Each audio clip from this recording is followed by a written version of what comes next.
All right, welcome everybody to the Tuesday show on UltraChenTV. My name is Ultra David. I am James Chen. How's everybody going? It's going great, man.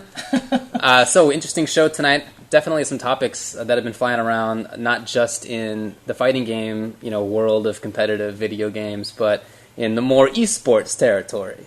Yeah. Sports. Is everyone saying that the syncing is messed up again? Because if it is, it's not our fault. This is the problem that's been happening with a lot of people. So yeah, it's been very common. We talked, this happened yesterday too. Yeah. On both of our shows, and like Beef Techie and stuff, and people were in there, and other people were saying that their own streams have been totally screwed up over the recent days too. So basically, people who are talking smack about Twitch. So yeah, no, I'm just kidding. I know. Yeah. I'm kidding.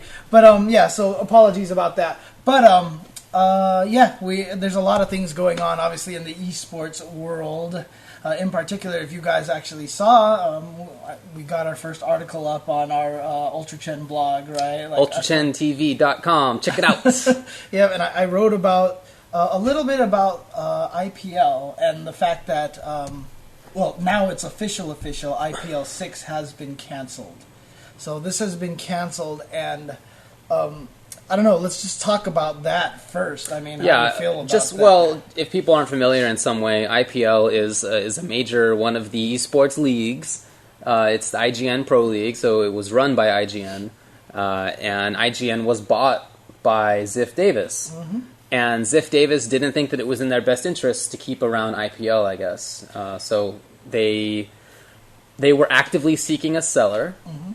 We don't know what's going to happen necessarily with IPL. It hasn't been sold. The brand IPL has not been sold. Right. But the actual tournament that IPL runs has been canceled, at least this one. Future plans, again, I don't know.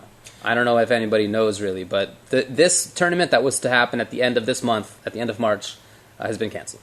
Yeah, I mean, which is really kind of unfortunate because we got the Capcom IPL partnership. It was the first time Capcom partnered with a major, competitive gaming league, and so a lot of people were kind of excited to see how that was going to pan out. We had Capcom Fighters; they were going to stream a lot of IPL stuff, and then all of a sudden, this kind of just went away, right? Yeah. So, I mean, it's kind of interesting. So, a lot of people are probably asking, why would they not want to? Why would Ziff Davis not want to keep IPL? Why Very wouldn't good they question. try to run that stuff? But I will say this. So, David Ting, the guy who runs IPL, he has been very open. He's been very candid about the way IPL is run, and I've always appreciated that. I've always really appreciated how he's talked about this stuff, because like a lot of, like, for example, like MLG, we don't know what's going on with them. They're always very kind of secretive about how things are going there. Right. But David Ting, after IPL 5, he actually admitted, he just came out and said that IPL 5 cost them like $1 million to run. $1 million. $1 million to, I mean, it cost them more than that to run. They were basically, they get the money they gained back. They ended up basically in the hole for about. They lost $1 million. They lost $1 million on from IPL 5. Right. So, which is just one tournament, by the way. It's not IPL 5 is like just a weekend of tournament. It's not some series or anything. Right. I mean, they had it at the Cosmopolitan. I was there. Dude, the Cosmopolitan is a swanky That's right, you went, yeah. Yes. Cosmopolitan is a freaking swanky-ass place. Let me tell For you, man. I mean, that was one of the main reasons why, because I went to Cosmopolitan for a work conference. And after I experienced it, I was like, my God, this place is godlike. And then they were like, IPL 5 is going to be at Cosmopolitan. James, you want to go? I was like, yes, I want to go. Really? That's why you went? It was one of the main reasons why. Because you get awesome. to go to Vegas, and dude, the place is amazing, right? It's such a nice place. But, I mean, honestly, it's got to be expensive. I'm sure it is super expensive. They had to basically rent out 2 entire floors and just conference rooms out after conference room. Oh, like multiple? I didn't go, so I'm interested in hearing, what level of swank we're talking about here. Like, how much money went into this thing? Is my question. So basically, we walked into the main room. They were playing League of Legends, and there's just ridiculous amount of lighting effects and stuff. Like every time teams would engage each other, the whole place would go crazy, and lights would just go nuts everywhere. Really? And stuff like that. Yeah, And that was only one conference room. They had the StarCraft conference room, and then they had a whole bunch of smaller conference rooms that were taken up. Right. And like I said, at the Cosmopolitan, you know that these things can't be cheap. Right. You know that these things can't be cheap, right? And then they had to run their cafeteria stuff, so you know they probably had to pay for a little bit of that. Oh, they catered? I imagine they must have. Yeah, they had like you had special IPL passes and stuff like that for food and all this other stuff. I mean, you could just go there and buy it, but you know they gave a lot of the people like special passes, maybe just the staff or something like that. But it was pretty swanky. It was really really nicely put. You know.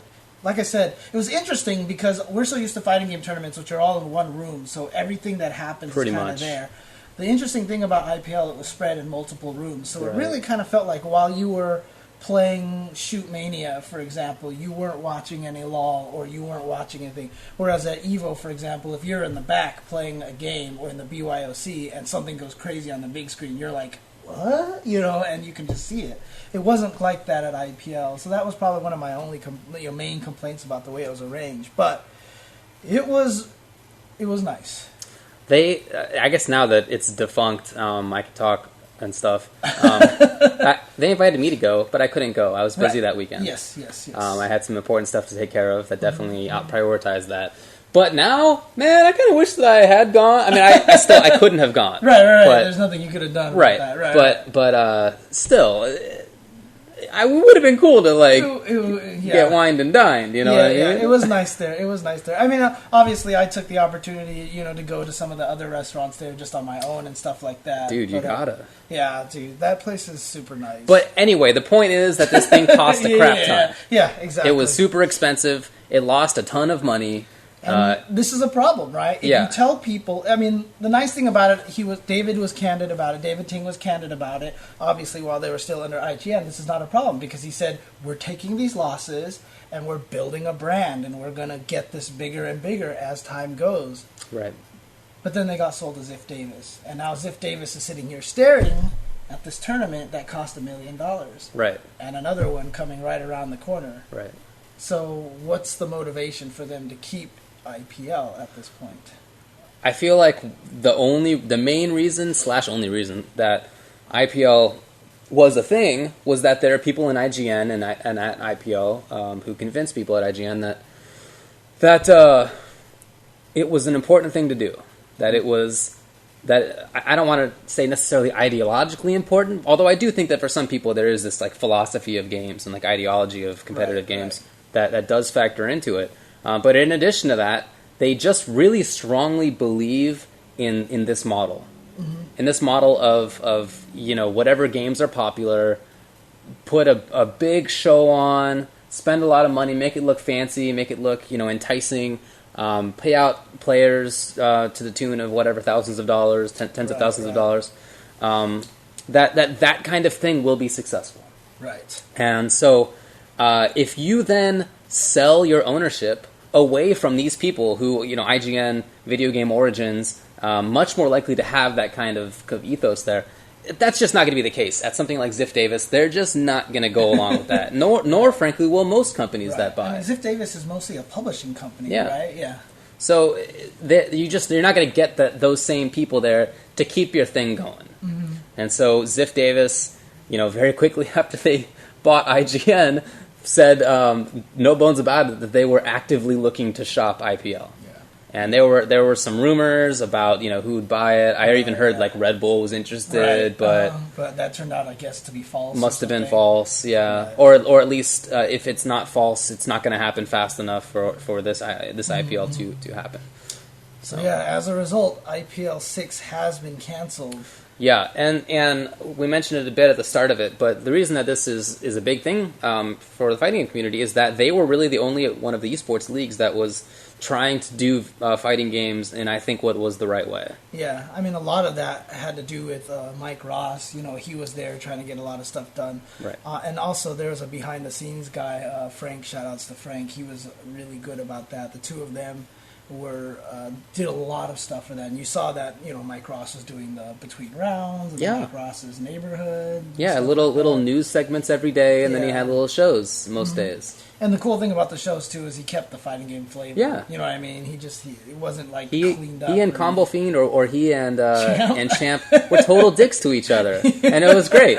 They were assholes, and it was awesome. It was like fighting game douchery or fighting game BS like we're doing right now, but like pretty well done production wise. Right, exactly. So yeah, it seemed to be like they were paying attention to what the community wanted. It seemed like they were getting people who were part of the community to help convince other people that they were legit, and in fact to make real decisions that were legit. Right. And they had these other plans that I don't know if they'll ever come out at some point, but these other plans to really kind of do some fighting game tournaments well. Right. To really help some established fighting game tournaments, even if it wasn't necessarily what other people wanted to see. They had these plans that seemed to be working out. Right. And so, I mean, like I mentioned at the beginning, I wrote that blog post about this, and to be honest with you, with what this is the reason why this is so disconcerting to me, why I'm a little bit, how you want to say, a little worried about this whole entire thing is that, just from a perspective that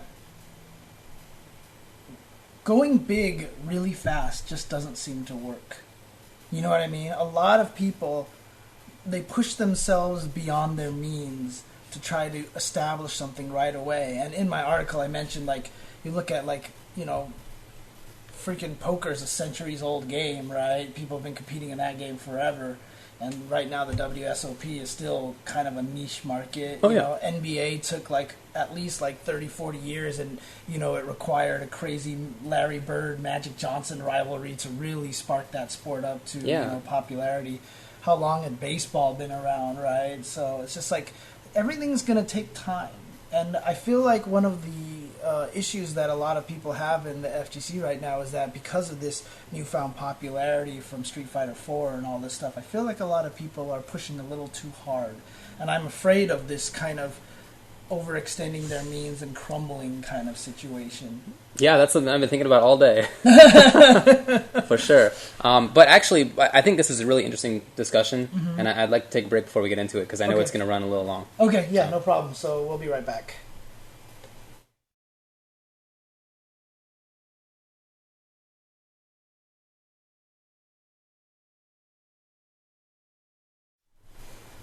So we just had it up there, and in fact only half of us are running today, but Round Tuesday is the Tuesday night, there it is, fighting game show talk shows, starting usually with Wake Up Shoryuken at 7 p.m. Pacific time. Yeah, and then followed by us, of course, at 8, and then usually followed by Cross Counter TV, and then rounding off the night with the show that sucks. Right, so there's no Cross Counter Live tonight, so we'll just run however long we want to. But there is still the show that sucks at 10 p.m. Pacific time with Hanzo Gonzo and Harrison over at twitch.tv/iplaywinner. So go check that one out. Half of the shows are running still. Yep, so we're the only 2 shows of Round Tuesday around still.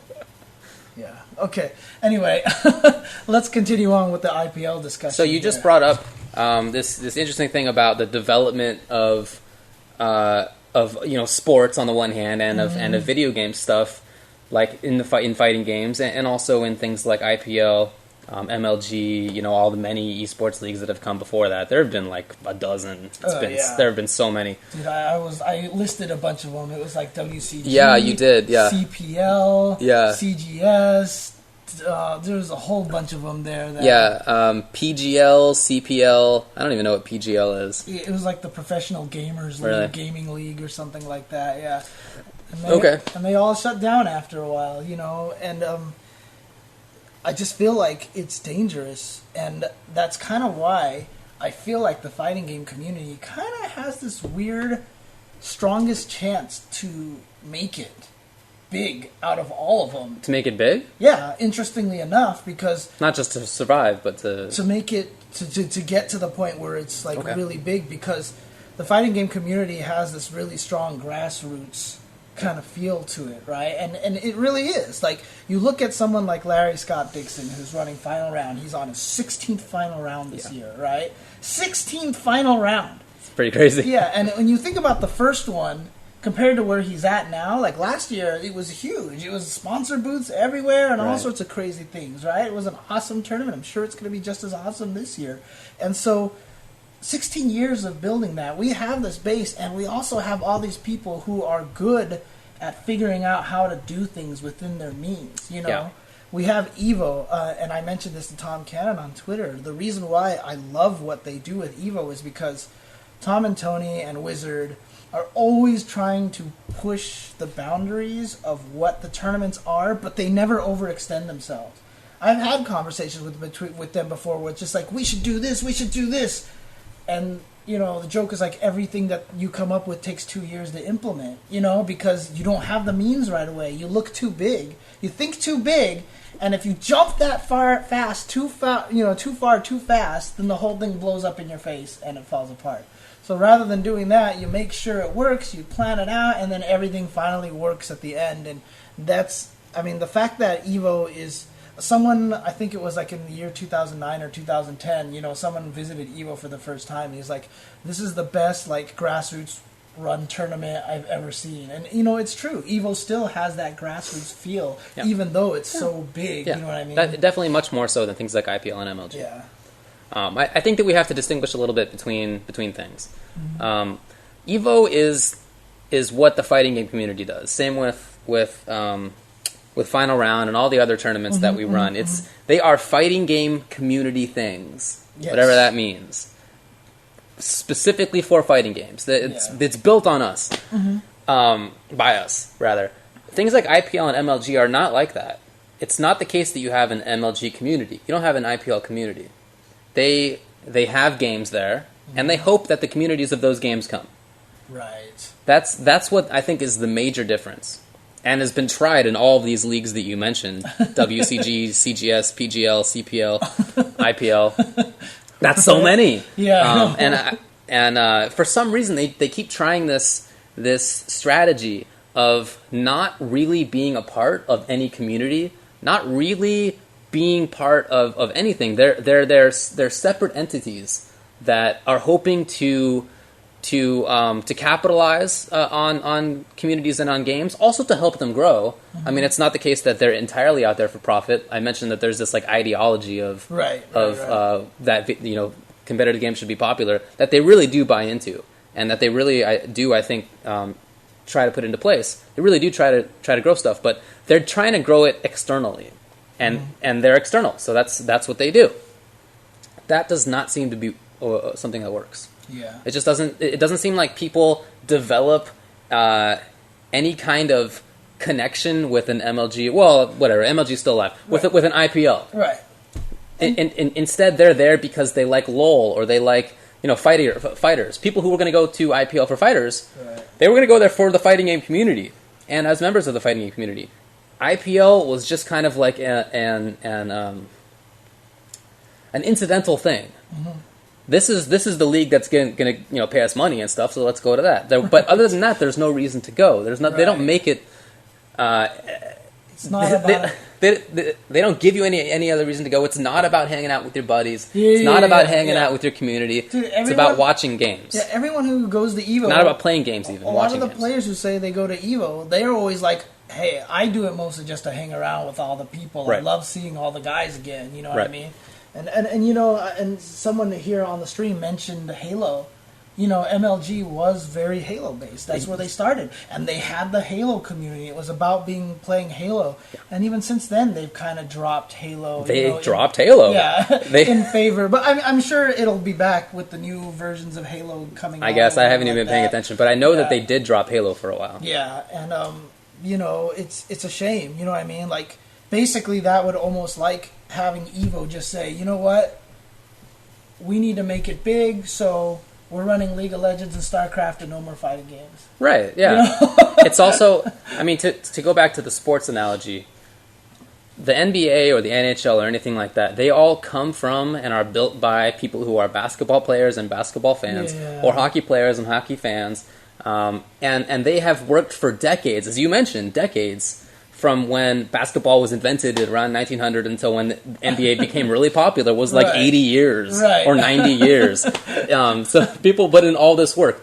I feel like an IPL would be something that, say there's this league in like 1940 that they just have whatever game is around. And hey, let's invite the basketball players this time, or let's invite the baseball players this time, and we'll get them because we're going to offer them a lot of money. But nobody cares about that league. Nobody. There's no reason to care about that. There's no connection with it because it's not part of the sport. It's not of the sport.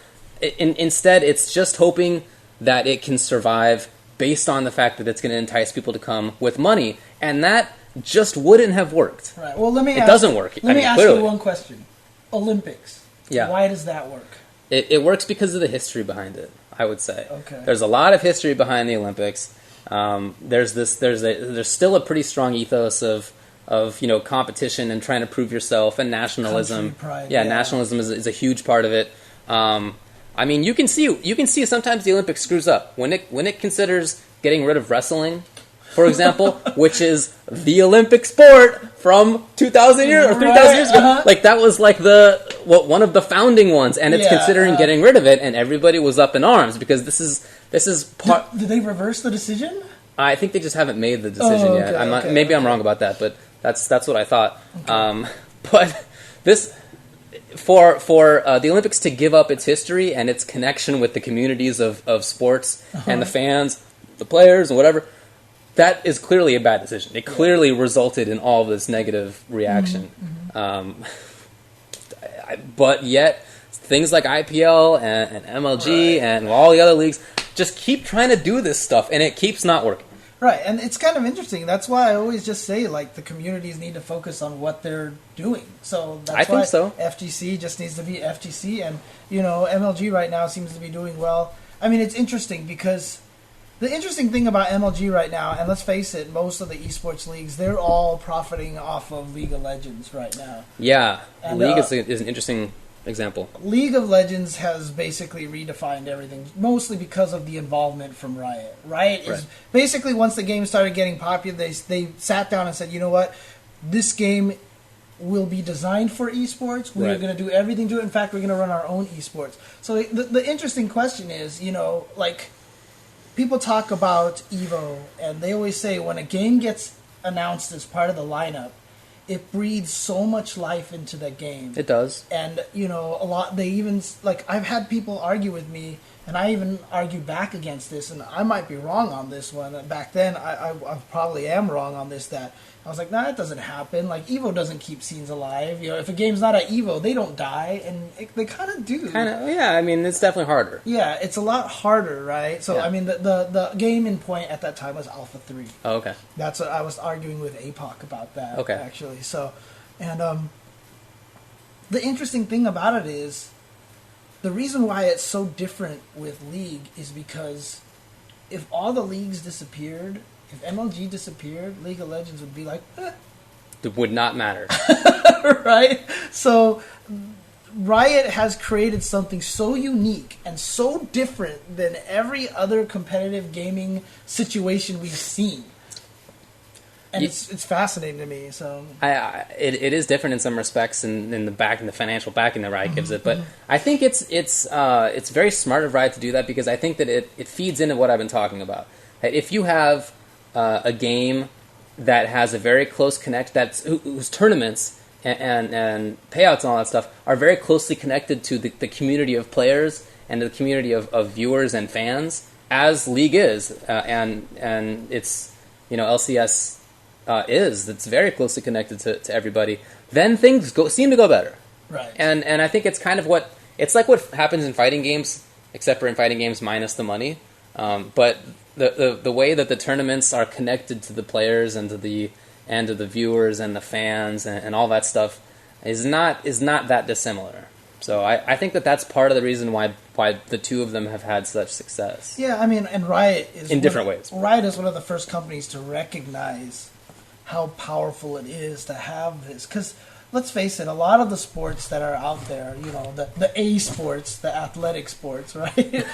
like baseball, basketball. The reason why they have an influx of players is because everyone loves watching it. And like I've always said that. How many of us have thrown wads of paper at wastebaskets and swung sticks at like things thrown at us or whatever like that, you know? And so I think Riot recognizes that by having this tournament scene and advertising it in the game itself, so that people actually see this stuff, it breeds new players. It gets more people excited about it, and they want to watch it so much to the fact that I can't even fight it anymore. Like, we're going to be playing after this show tonight. Yeah, potentially, yeah. So, no, it's going to happen. Okay, fine. So I may be playing my first game of League of Legends tonight. But, I mean, really, though, the example of League and of fighting games, I think, have good lessons for people like IPL and MLG. That is to say, quit trying to be some external thing. It's just not going to work. Right. In addition to that, quit trying to live outside of your means. Riot is not stupid. Riot is doing what it's doing in order to promote the game.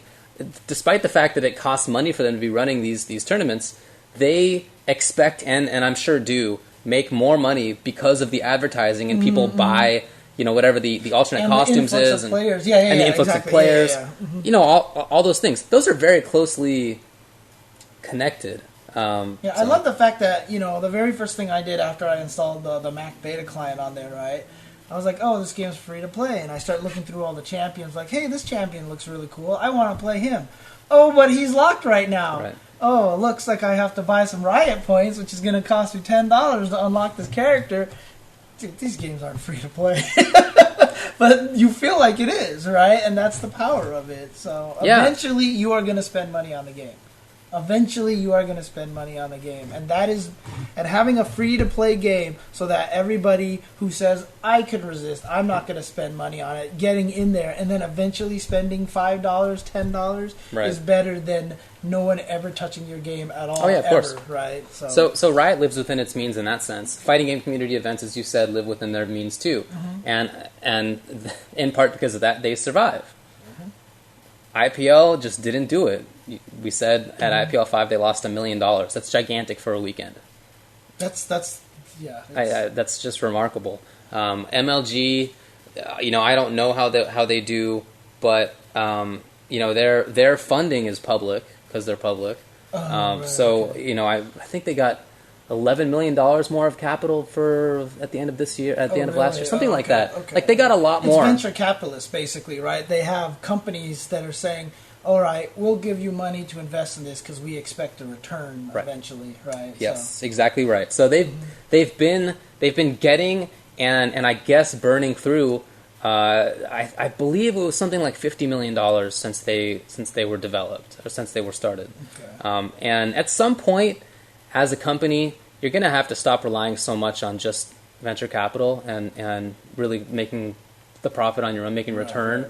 Right. You can't just live off that forever. And if you don't start making that return, that's when you continue to look for more funding. If you're making good money on your own, making good return on your own, you don't necessarily need to look for that stuff unless you really want to make some big expansion immediately. So the fact that they've been consistently getting and searching for more funding makes me think that they're probably not making that much money per tournament, if any. Maybe they're making none. Maybe they're losing. You know, something like that. And it wouldn't be surprising because they'd be in very good company. We mentioned all of those leagues. The same thing happened. IPL, same thing has happened with them. It amazes me that people keep trying the same stuff, and it just keeps not working. And you have examples of how you can make competitive gaming work, and they just keep not doing it. And I don't even know what they could. I don't know what MLG could do at this point to turn that around. How can they ingratiate themselves and become part of a community and start living within their means and remain what they are? I just don't know if that's possible. Right. But see, the thing that always gets me is that right now it's like it's all like smoke and mirrors, right? I mean, the whole thing is, let's try to make it look as professional as possible. Let's just have these amazing crane cameras and stuff like that, right? And to me, to be honest with you, that's what's going to get us in trouble, because smoke and mirrors is exactly that. It's smoke and mirrors, right? if you have a tournament that's showing you exactly what they are, like a lot of the fighting game tournaments, Right. then, we're not trying to... It's just like you said, we're not trying to... The fighting game community is trying to impress other people, but first and foremost is trying to impress the people who are going there and playing the games, right? Yeah. And then it's trying to make it big. I mean, let's face it, all of us want this to become a real thing. All of us want fighting games to become something where we can make a living off of this, right? That'd be great. If there was more money involved, sure. Yeah, I mean, that's the only reason why I do everything I do. So I understand that it needs an influx of players, so we try to teach people how to play games, right? So, it's we all want it to get there, right? But I think it's good that the fighting game community has such a strong, a foundation, and that we've been going slow by slow. And I think something like IPL and every other league behind it is a good cautionary tale to tell us that we need to stay within our means instead of jumping too far out too fast. I think fighting games killed IPL. They announced that they were going to get fighting games, and then they died. Yeah. But for real, I'm sorry to everybody at IPL. We know people who work there, absolutely. And they have been let go, and they're doing trying to do other things. Hopefully, they do get some stuff. So sorry to hear about that. Also sorry because I know that some players were, and even just fans and viewers were looking to go to IPL, and in some cases paid for their tickets to go, and now there's just not going to be there. So that saw sucks. a tweet from Marn who was really angry about that because I think they've already bought all their tickets to go to IPL, right? And so now they're kind of, it's just out of luck, really. Well, they're not out of luck because they got all that money for getting into the LCS season 3, right? That they haven't squandered away into any sort of beach house or anything like that, right? Yeah. Yeah. They just really wanted to go to the beach, So yeah, I'm sorry to hear about IPL in that sense. On the other hand, I think that if you didn't see it coming, I don't know what to tell you. I don't imagine how anybody didn't see it coming. Maybe you hoped it wouldn't. Maybe you believe in this philosophy and this ideology of competitive gaming so much that you didn't see it. But if you're paying attention, and if you have been learning lessons about what works in competitive video gaming leagues and what doesn't, I just don't think that you can not expect this. Yeah, I think it's better for everyone to look at things a little more cautiously than it is to just be like, this is great, we're huge, let's go, you know what I mean? It's dangerous. It is, and just because you are huge and awesome and you're getting wined and dined at the Cosmopolitan, one month, doesn't mean the same kind of thing is going to be there next year. It can be a totally different situation. Yeah, actually, another probably really important thing to point out is that all the game leagues are run by very, very young people. Well, people in their mid-20s and stuff like that. And so a lot of these people definitely are more hopeful, They're not old like I am. They haven't had their dreams crushed yet. No, I'm just kidding. I'm kidding. No, but I mean, the thing about it is when you get more mature and you realize kind of how things... I hate saying it this way because this sounds like I might as well pull out the cane and start hitting them. But, once you start finding out how the real world actually works, you approach things differently. And when you have a lot of people who are young and see the stars in their eyes and everything like that, it's just very different. It's just very different once you've gotten to the age where you're like, okay, I understand how to do this correctly. Yeah, I remember from some of your stories at IPL how it wasn't just young people, but older people who were taking advantage of the situation. Yeah. They were all, well, I don't know, whatever. We don't have to tell the story, but there were older people involved in the process who were trying to take credit and who were trying to take advantage of the situation, and people who were a little younger who were kind of getting taken advantage of. So I don't imagine that is super uncommon in this kind of situation. Right. All right. Well, do you want to take a break real quick and we'll come back?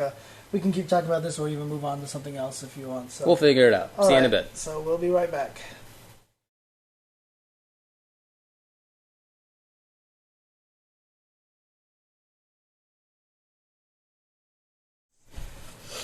Yeah, we always just try to figure out the show during the break. That's what we do. Exactly. What were we talking about again? Today, now we're talking about Skullgirls. That's right. Let's segue over to that one. Yeah. Congratulations to Skullgirls. Again, we said it last week, but it's just gotten even crazier. They are currently at $310,374 raised of a $150,000 goal. So they doubled their goal in a week. Remember, this is an Indiegogo campaign, basically a crowdfunding campaign in which they're trying to get money to bring characters out. It was just squiggly at first, but since then it's been a lot of characters, and they've updated their money chain. Right, nice. so it was 150,000 squiggly character DLC met in the first day. Which page is that on? I just Googled Indiegogo Skullgirls, came up. Okay, Skullgirls, gotcha. Squiggly stage and story 175 passed in the second day. The next goal they really upped it was $375,000 for Big Band character DLC. Big Band being the totally sick saxophone looking dude, Right. who's so cool looking. But $375,000 sounded like crazy talk at the start, and yet it's only $65,000 away with 22 days remaining.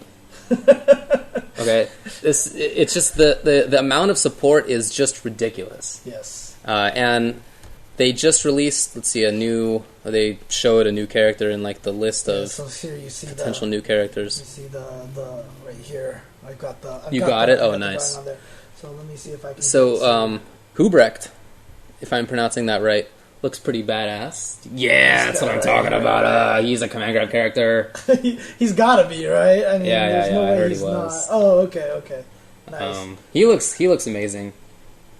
And then, Tailsin, nice. I like. Taliesin or something. Every time I see him, I just want to call him Tailspin. That's what I was gonna say. Oh, Tailspin.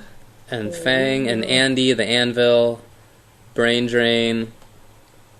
Dude, I mean, sorry, it's really just all about this guy. Stanley, right? the Science Shark. Yeah, Stanley. He's been putting on some weight since he was in the background. he's a little thinner in the background of that stage. But hey, it's all right. Maybe that he'll fight like that. Maybe he's Bob, and he once he gets fatter, he's even better. We'll see. Anyway, though, but seriously, Skullgirls, the level of support has been amazing. I am so happy for those guys. Yeah, but absolutely. Again, we mentioned it last week. I am also just stoked that this model of support is working. If we could get this more often in not just fighting games, but in game development in general, that would be amazing, because that would mean that people are paying for what the games that they really want to see are. You're not going to be paying for some BS SimCity. You got to sign into a server to do it, right? With like some thinly veiled excuse of interaction between cities in order to have this online only thing, aka DRM. Like, you're not going to have that stuff if it's crowdfunded. Right. So that's why I'm stoked to see that this model seems to, at least in this situation, be working out. Whether it would work out all the time is a different question. Like, I remember when Radiohead made it so that you could, pay whatever amount of money you wanted if you downloaded their album. People were like, "Oh, this is great! This is going to be the new business model," and just it wasn't. It's only very very particular situations that kind of thing works. So maybe that's the case here. But if it at least works once, that's great. I hope people will try it more in the future. Yeah, and of course the other big Skullgirls news that was recently announced was that it's released in Japan now. Right. Skullgirls is out in Japan, and for a while it was the #1 downloaded game in Japan. So that's awesome. It's amazing, is what it is. And interestingly enough, they just posted this on SRK. I'm trying to get this out right now. Mm-hmm. They just posted up a Painwheel combo video that a Japanese player made. Let's see if I can get this here for you guys. Hopefully our stream doesn't crap out as we do this, exactly. which has happened before. We'll see. So let's see what happens. Well, whatever, man. Are we going to get more desynced? Yeah, I know, right? Oh, well. Who cares? So you have this combo video going here. And, seriously, you just watch this thing and, I don't know. It looks like pre-patched Skullgirls. The combos are ridiculous in this thing. The combos, I mean, is this what Painwheel players are doing right now? Are these the kind of combos that they're doing right now? I mean, the last combo that he does is literally a kill combo. On a 1v1. Uh-huh. It's a 100% damage combo in 1v1. Uh-huh. So, Is it some, weird startup? I haven't seen this yet. Let's see. Where is this? This might be it here. Wait, start it out again? Okay. Oh, I see. So this is the end of the... Okay, this is it right here. Oh, okay, just after... Oh. Yeah. It probably takes 5 meters or whatever like that. But, Yeah. But like, Yeah. here we go again. More stuff. Boom, boom, boom. Okay, I'm gonna keep hitting you. I'm gonna keep hitting you. I have no meters right now, but I'm gonna keep this combo going. No hit stun deterioration. That I'm going to build up. Oh, look, I've got another meter here, which means I can do this and dead. Well, that is pretty nuts. So, I mean, look, I know a lot of people are going to accuse me of Japan bias. A lot of people are probably going to just be like, oh, you're just on Japan's nuts or whatever. But honestly, I feel like now that Skullgirls is out in Japan, I feel like we might actually finally be able to see what this game is truly capable of. Like, I feel like this kind of game, like this Melty Blood kind of air dashy kind of game, is like kind of made with their mentality. And every time I watch Skullgirls tournaments, I feel like I'm watching like 40% of the game. Like, honestly, I always feel like there's more. Well, yeah, you are. I mean, it's a deep game. So I don't know. I just feel like if Japan starts running a bunch of Skullgirls tournaments, we're going to see some crazy stuff going on. So yeah, I like North America when it comes to Marvel type games. I understand that there are some players in Japan who are on our top players level, but it's just not common. There are very few people. This is a Marvel style game. And so you think it's more Marvel than Melty Blood? Yes. Example, more Marvel than Guilty Gear? Because Marvel and Guilty Gear are where the games. I definitely think it's an amalgam of those two, right? Well, yeah, it is, but I definitely think it's more Marvel-y. Okay. Yeah, whatever. I mean, look, people have been coming up with nuts combos in pre-patch Skullgirls. I mean, you saw them even in tournaments sometimes. You saw people bring in 100-plus hit combos. Mm-hmm. Yeah, I don't know that there's anything linked to like geographic location when it comes to this, with the exception that if your area tends to have more people who like a certain kind of game, as in North America we tend to have more people who like Marvel kind of games. I think that's really the only predictor of like where a good player will come from, or where a creative player will come from. Yeah, whatever. Japan doesn't do anything for me. Yeah, I don't know. It's just like I said, every time I watch the tournaments, I just feel like people are playing a really, really watered-down version of the game. I keep waiting for the guys to just like really, really take it to the next level. Did you see the match? I know what what I'm going to talk about, where it's like just the absolutely ridiculous zoning that blows Mike up? Yeah. That was ridiculous. See, that was probably one of the first matches that I've seen that was like, okay. That was a 3-0 in 3.5 minutes, including screen select. Dude, do we have this video somewhere? I really gotta find this video. I want to see if I could play it on the stream of Mike Z getting blown up. Yeah. Well, whatever. I guess you'll. I'll start looking for it. Okay, that's fine. That's fine. But yeah, in the meantime, Skullgirls out in Japan. People are, I guess, playing it, and that's great to see. It's another sign that the game is really going to get picked up. Seems to have been picked up by players, and not just by people who are actually playing the game, but by people who support that kind of funding, people who support that community, people from even outside of fighting games, just completely, who are supporting stuff. Yeah, so I mean, it's just. Oh, people are actually linking it. Oh, really? Oh, okay. Yeah. Okay, cool stuff. So just look in the chat. People are faster than me. That doesn't surprise me. You get slower with age. So. I believe it was Cisco Kid versus Mikey. I guess we'll get that up there. Yeah, dude, it was crazy. Peacock's like shooting stuff and like doubles in there, and she was like, "Oh." Alright, let's see if I can You have it? this. Almost. Give me 1 second. You got it. We got the other one. Is it this one? Check out my mug. Yes, there we go. Check out your mug. Yeah. This is like that one time you guys were streaming you eating food, right? So that was awesome.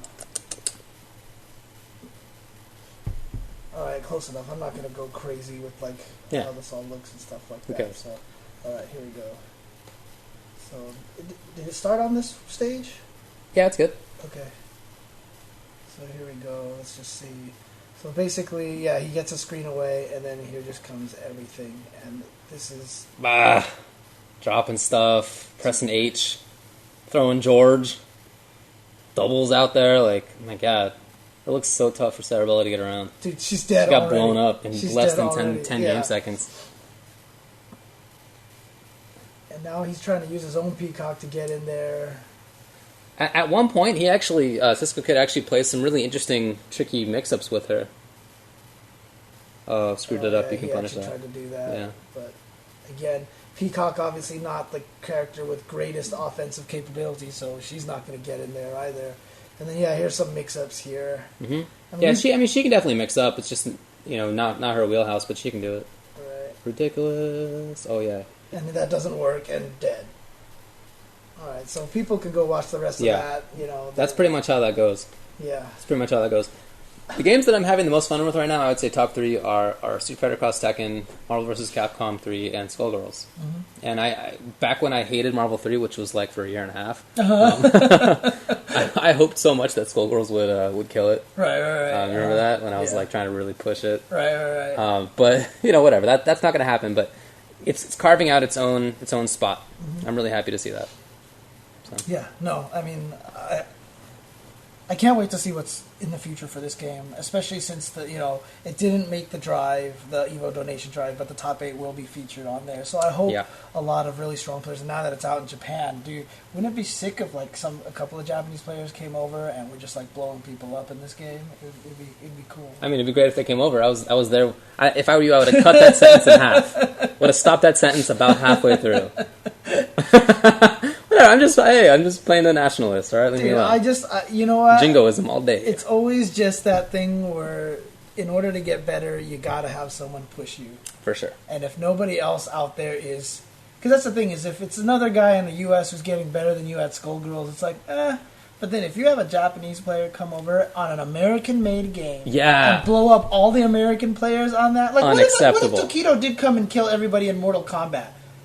Dude, do you know how mad the Mortal Kombat community would be? That would break my mind, man. I couldn't handle that. Right, exactly. So that's my point. It's like, if that happened, I feel like it would just be one of those step-up things. And, I think it would be like fun. when Kusoro won Final Round, like Exactly. a year ago, and everybody everybody knew that they could have watched him. He had videos online.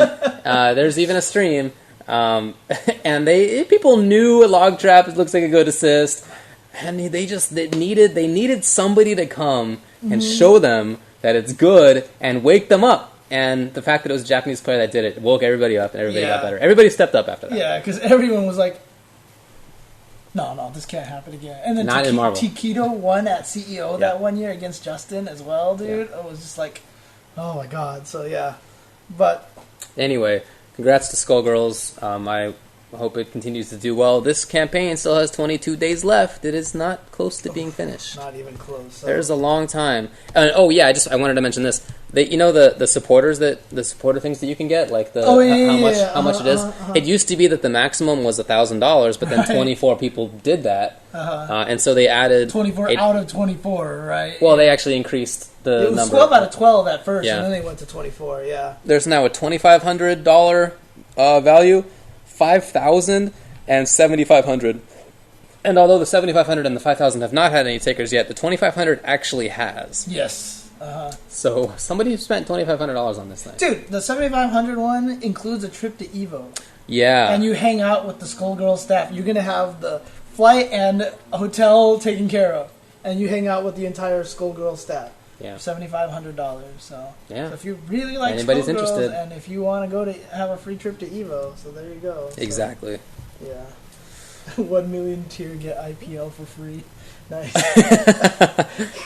Good stuff, Metal Spider. Okay. Wow, there's a guy that has donated $5,000 just in different installments. That's really? What Alex says. Wow. That's crazy. Okay. All right. Well, let's take a break real quick, and when we come back, I think we have a few more things to talk about, so we can make some stuff up. Yeah, exactly. All right, we'll be right back.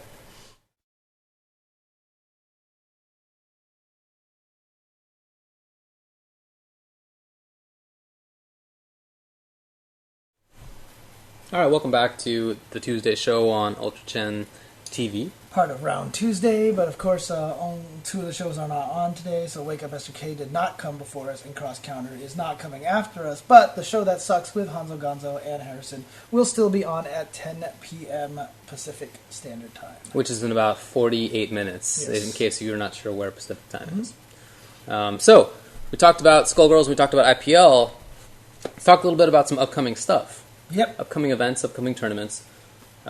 Specifically talking about first PAX East, Yeah, which you are going to be involved with. Yeah, Markman just announced this. It was Markman and Gutex kind of talked about this, and me and Kelly actually were like, oh yeah, let us know what we can do to help. But we applied to have a panel at PAX East, and we got it. So we got a panel about the fighting game community that we're going to have. Basically, I believe the title of it is like, it's basically it's we're going to talk about how we went from being something so small to something so just gigantic.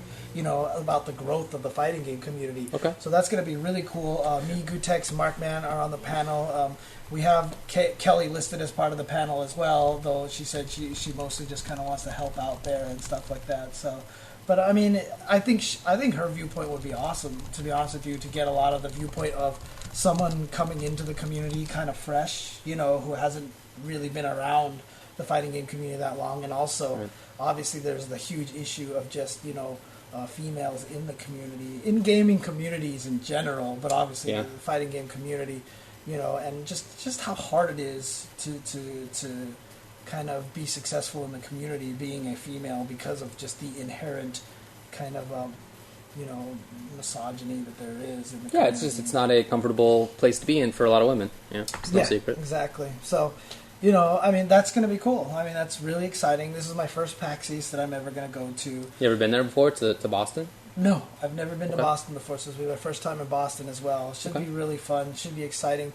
So yeah, if you guys are going to PAX East, you guys can try to find me there. I'll be wandering around and such, so I don't know what I'll be doing for the most of the part, but it should be exciting. I've never been to a PAX before. I've never been to any PAX, so it should be really cool. So yeah, I've never been either. I'm interested to see like what in particular you want to talk about. Have you thought about that at all? Or?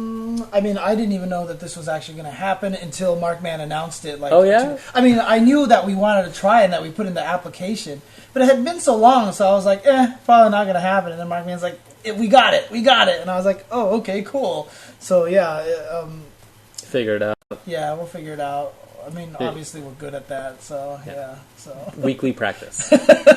Exactly. I can talk about anything forever if I really need to. So, but yeah, that's really cool. So definitely, like I said, if you're going to PAX East, please check that out. If you like fighting games, bring some of your friends along there, and then, like I said, I won't be there on Friday. I'll only be there for Saturday and Sunday. Okay. And, try catch me while I'm wandering around there. I'd be more than happy to say hi to everybody. Because, honestly, when we went to the New York qualifiers for the Capcom tournament, it's always cool traveling out to East Coast because I get to meet a lot of people that I don't get to see very often. You know what I mean? So it's really cool. So definitely find me at PAX and, stop by and say hi. So.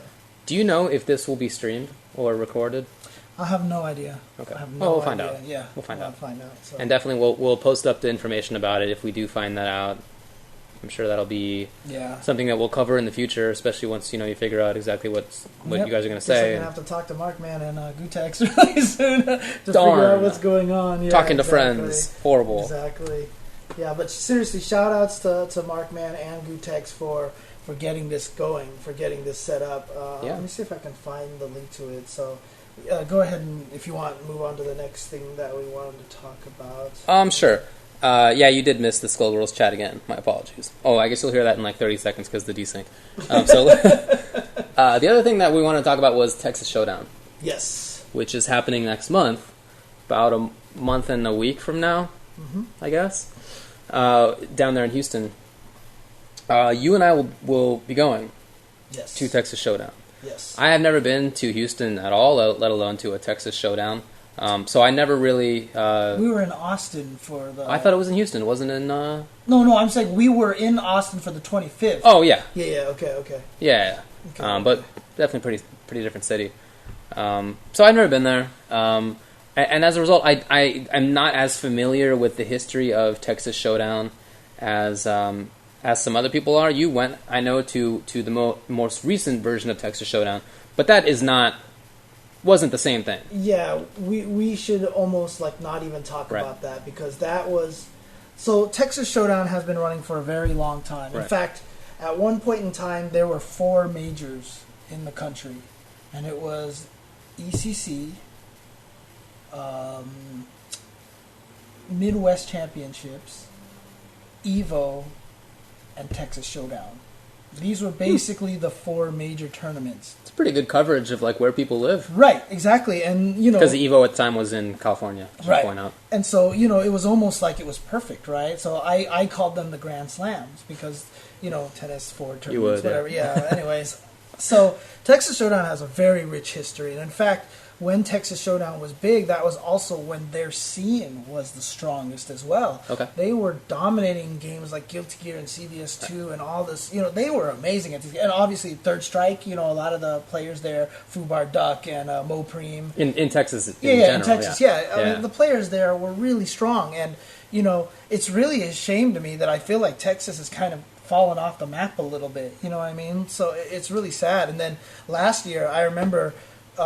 Okay, I'm not even going to be PC about it. Texas Showdown last year was like one of the worst tournaments I've ever been to. Like seriously, it was terrible. It was You didn't like playing tournament matches in the bathroom, which is what the Mortal Kombat team had to do. Yep. And every tournament I've been to, CEO, all these tournaments, I go up to people and they're like, "James, you're right. This is my first event I've ever been to." And I'm like, "Oh, how do you like it?" They're like, "It's amazing. It's better than anything I've ever seen before." That happens to me too. Yeah, I walked up to people in Texas Showdown. And I was like, "Is this your first fighting game tournament?" And they're like, "Yeah, this is." And I was like, "This is nothing like what a fighting game tournament is, but do not use this as an example." I was like, "Do not use this as an example. Yeah. Please go to something else. This is not what it's Ouch. like. Trust me, trust me, trust me." Okay, it was not good. It was run in the hallway of the hotel complex, not even in the conference room. It was at the end of the hallway where we shorted out the power. We blew out the power, and it was like a sideshow basically. Okay. And so I'm sorry to hear that.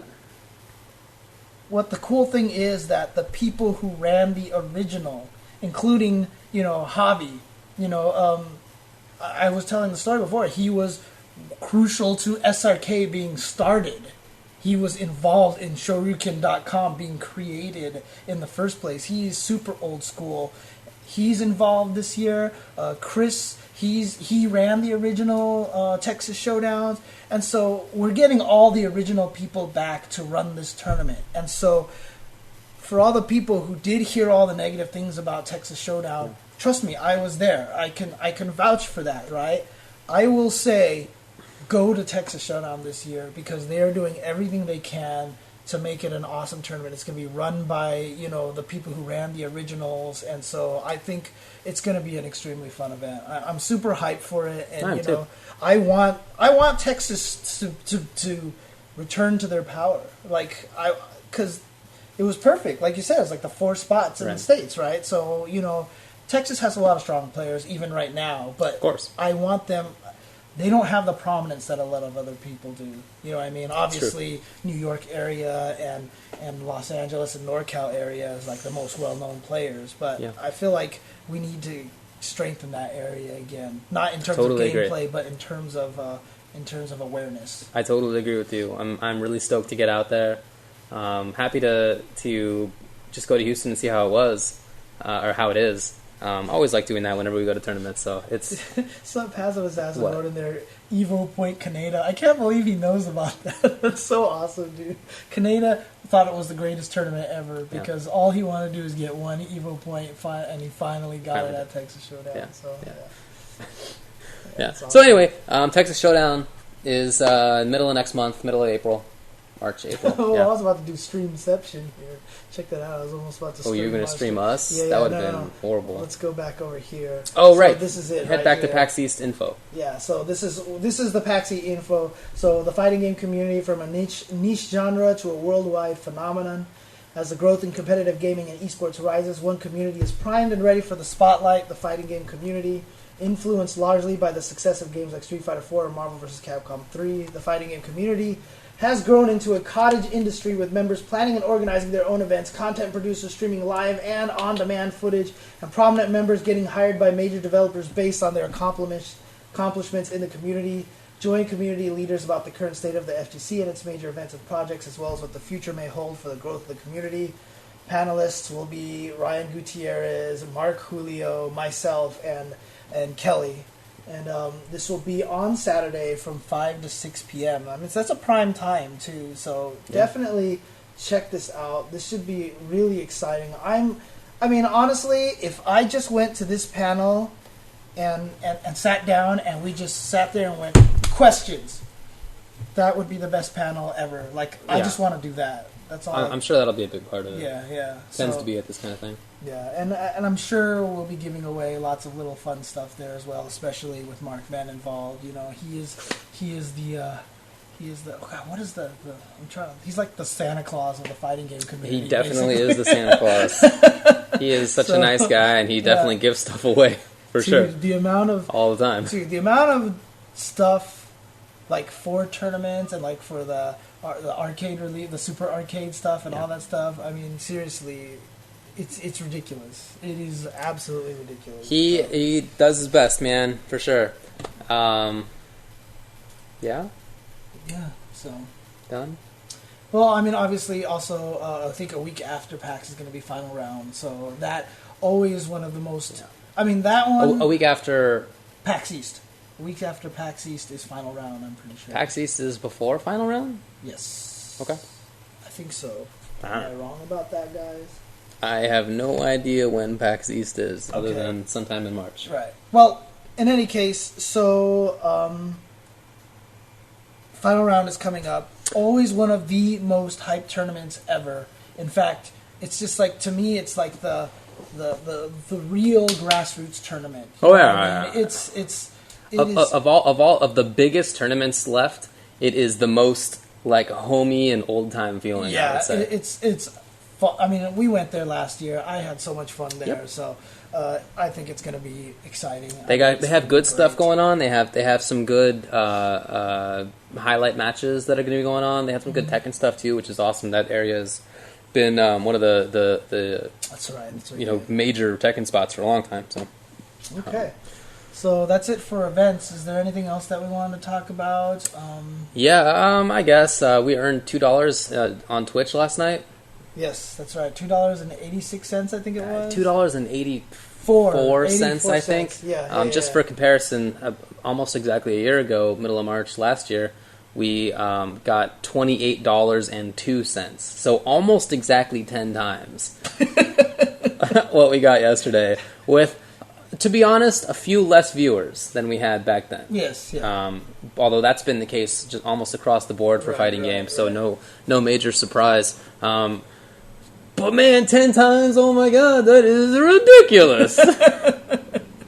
I mean, that's probably a strong indication of the state of things right now. Oh, yeah. It's really, I mean, it's frightening. It's scary. I mean, like, let's not even talk about us and our channel, whatever like that. I'm just talking about, just in general, this is just not a good sign for the live streaming industry. Right. And to be honest with you, this whole partnership with PlayStation and Ustream and all this stuff like that, with the in-game streaming from Call of Duty on Twitch.tv and stuff like that, it's only going to get worse. The more channels that there are, the more people streaming, the more diluted it's going to get. It's like back in the PlayStation 1 days, right? If you walked into an EB Games and closed your eyes and grabbed a game, chances are it sucked. Really, really badly, right? The best PlayStation 1 games were like probably 1% of the total games that there existed on there, right? Yeah. Quantity does not breed quality, in my opinion. And in fact, it dilutes it so that if you are like, hey, I don't know what the streaming stuff is about, let me go check this out. And it's some kid going, yeah, get fucked all day. And you're like, this is the stupidest thing ever, right? And then, dude, it's a problem. So I don't know if it's going to help. So I actually 100% disagree with you. Really? I think that with with quantity does come quality. Because with more people, you're more likely to have at least somebody who is competent at something. Okay, fair enough. That's how I view things. Okay. You're right that it does dilute Well, it might dilute. I don't know. Might dilute. But you do end up with better people. The other thing is that I think that the more people who become aware of streaming, the more interested they'll be in checking streaming out. I feel like a lot of people don't even know that it's happening. Right.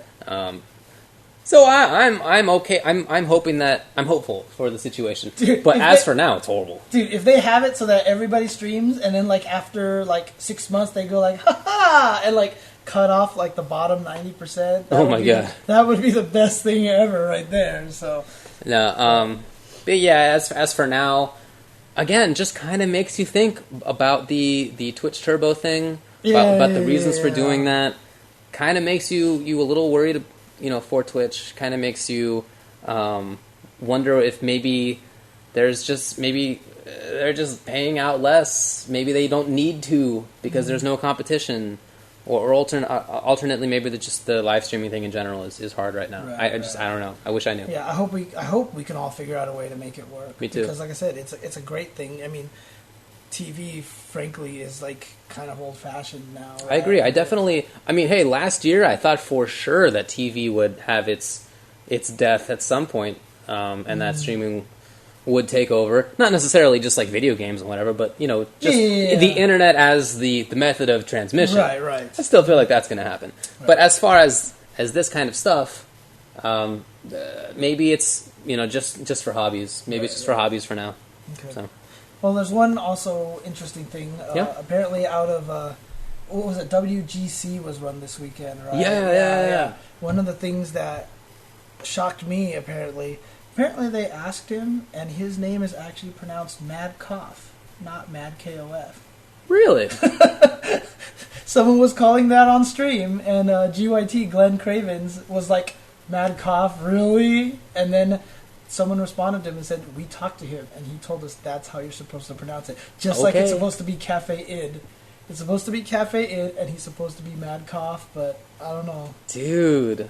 Doesn't that blow your mind? Really? Yeah. It blows my mind that he's Freudian Mad Id? Koff. Yeah. Random. But anyways. I wonder what, maybe that means something in Korean. I don't know.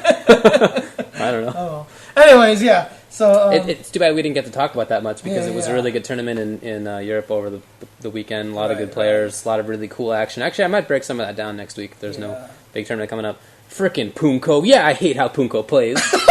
I do. He's a nut. I feel like he is the worst top player. And he's way better than me, and he blow me up, and he blows everybody else up because he won Cross Tekken doing Doria. And he did, did he? Yeah. He won Cross Tekken at the WGC? Yeah. Okay. And he did really well in Street Fighter. He is clearly a good player. I mean, jokes aside. Yeah. He's obviously a very good player. I just... My bias is toward people who are the slow, thoughtful kinds of players.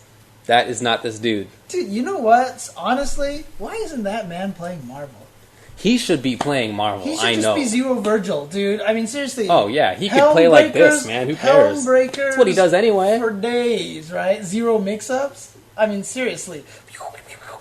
He's got the execution. Yeah, exactly. He can do it. He'd be perfect for that game. So. He can do it for sure. He's a good player. It's not my preferred style of play. Yeah, for sure. I mean, I always said, I think it was Marn who actually said it. He's like, he's me, but like more successful or something like that. He is 100% Marn, but better. Yeah. Well, actually, you know what? That's a good way to put it. More successful. Because he is Marn, he just wins more often. Yeah. And why he does, I couldn't tell you. Yeah. I honestly would have so much trouble breaking down a Punko match. Because I would feel like I'd be saying, well, he guessed right this time. This time he guessed right. And this time maybe he didn't guess right. Like that would be the analysis. Yeah, he is pretty much the ultimate emotion player. I've always talked about the scientists, the emotion players, the analysts, the whatever. He is the ultimate emotion player. He's just like, it feels like yes, okay. Right. He even describes his own style as Gamble Seth. Yeah, that's right. He said he plays Gamble Seth, so it's not like he is unaware of this fact. It's just what he does, and he's successful with it. So good job to him. You sound so bitter about it. Sometimes I'm glad I'm not still competing because some of the dudes I would lose to, I would be so mad. I would be so mad. Oh, cool. All right. Anyway. Well, I guess that's We're gonna call it quits for today. And in 30 minutes, please check out The Show That Sucks with Hanzo Gonzo and Harrison SBA. If you guys don't know, actually, Harrison is the main guy streaming for I Play Winner now. Yeah. Hans obviously moved on to Capcom, so Harrison does all the work there. Harrison's super hardworking guy, awesome guy. So yeah, definitely check that out. Hanzo Gonzo, so check it out mostly for Harrison if you can. That'll be at twitch.tv/iplaywinner in about half an hour. So check that out. But as for us, we're going to call it for tonight. We'll be back on Monday at 8 p.m. Same channel. See you then. Same bat time. I thought about doing it and decided not to. You didn't do it. Oh, okay, sorry. My bad. See ya.